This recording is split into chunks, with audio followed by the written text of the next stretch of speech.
Ito pala ang kwento ng buhay ni Omi Perez, isang actress at TV host sa Pilipinas. Halika mga kakwento, samahan ninyo ako at alamin natin ang naging kwento ng buhay niya. Si Omi Perez, na may buong pangalang Maria Armida, Omi, Parale Perez Castillo at mas kilala bilang, Chang Omi, ay isa sa pinakamatagal at pinakamamahal na TV host, radio anchor, at aktres sa Pilipinas. Ipinanganak siya noong September 5, 1969, sa Quezon City.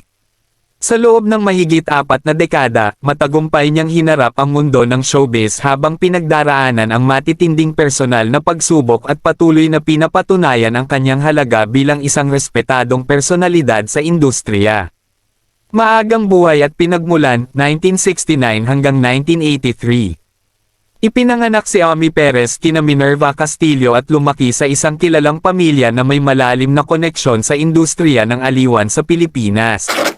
Pinsan niya ang biteranang aktres na si Lorna Tolentino, at singer-actress na si Shasha Padilla.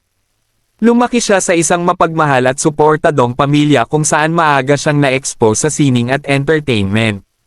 Gayunpaman, bago siya mapasok sa showbiz, pangarap muna niyang maging guro sa home economics kaysa artista o host. Pagsikat at pagpasok sa showbiz, 1984 hanggang 1997.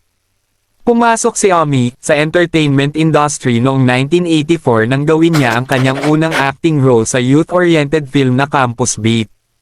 Dahil sa kanyang natural na pagiging palabiro, mahusay na comic timing, at masiglang personalidad, mabilis siyang napansin ng malalaking TV network.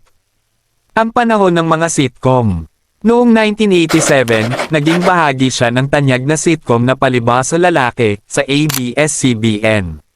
Ginampanan niya ang karakter na Amy, at nakatrabaho ang ilan sa pinakamalalaking komedyante sa bansa. Dito rin siya naging malapit sa biteranang aktres na si Gloria Romero, na hanggang ngayon ay tinatawag niyang Mommy. Mga unang hosting projects. Dahil sa kanyang versatility, naging madali para kay Omi ang paglipat mula pag-arte tungo sa live hosting. Naging co-host siya ng mga programang Family Kwarta o Kahon, 1986. Itbulaga, 1988. Sa Linggo na po sila. Pinakamadilim na yugto ng personal na buhay at mga legal na laban, 1998 hanggang 2009.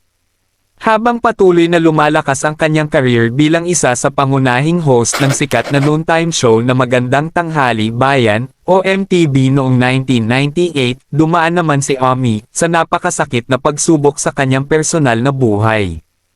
Unang kasal. Ikinasal siya sa muskero na si Brix Ferraris, dating vocalist ng bandang South Border. Nagkaroon sila ng anak na si Adi. Ngunit hindi nagtagal ang kanilang pagsasama at iniwan siya ni Ferraris habang sanggol pa lamang ang kanilang anak. Dahil dito, si Omi ang tumayong solo parent at pangunahing nagtaguyod sa kanyang anak. 10 taong laban para sa annulment.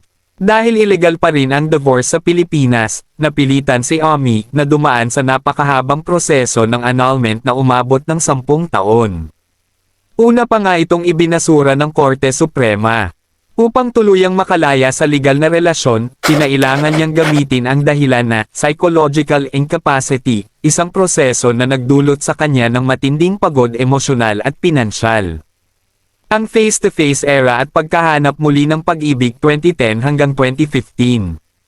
Noong 2010, muling sumikat ng husto si Omi nang lumipat siya sa TV5 upang maging host ng kontrobersyal ngunit napakasikat na tabloid talk show na Face-to-Face.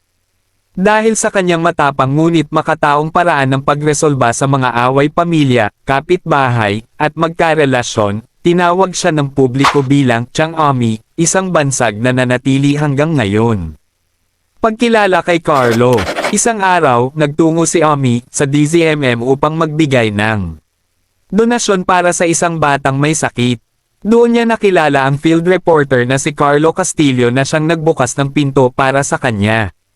Bagong pamilya. Nagkainlaban ang dalawa at nagkaroon sila ng 2 anak. Kyle, ipinanganak noong 2008. Seiya, ipinanganak noong 2012.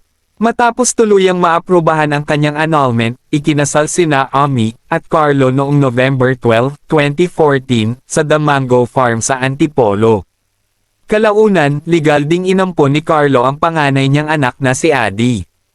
Kasalukuyang buhay, ultimate dance diva, at health advocate.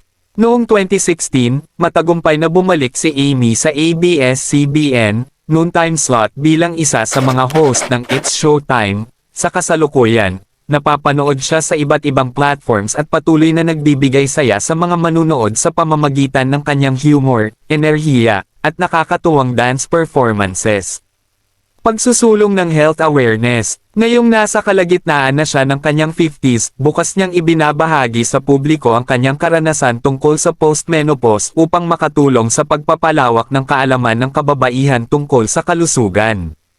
Laban kontra AI deepfakes. Naging vocal din siya laban sa paggamit ng AI deepfakes matapos gamitin ng ilang scammer ang kanyang mukha at boses upang magbenta ng peking menopause supplements online. Ginamit niya ang insidenteng ito upang magbigay babala at edukasyon sa publiko tungkol sa online misinformation. Heart pamana at patuloy na inspirasyon. Sa kasalukuyan, si Amy Perez Castillo ay kinikilala bilang isang matatag na survivor ng personal na pagsubok. Respetadong haligi ng Philippine media, mapagmahal na ina, at isa sa pinagkakatiwalaang TV personalities sa bansa. Patuloy niyang napapasaya at nai-inspire ang milyon-milyong Pilipino araw-araw sa telebisyon at radyo. Nagustuhan niyo ba ang ating video mga kakwento? Huwag mo naman kalimutang i-like ang video natin at i-follow mo na rin ako para updated ka sa mga bagong video natin at i-comment mo na rin dyan sa baba kung saan lugar ka para alam ko kung saan nakarating ang ating video. Salamat!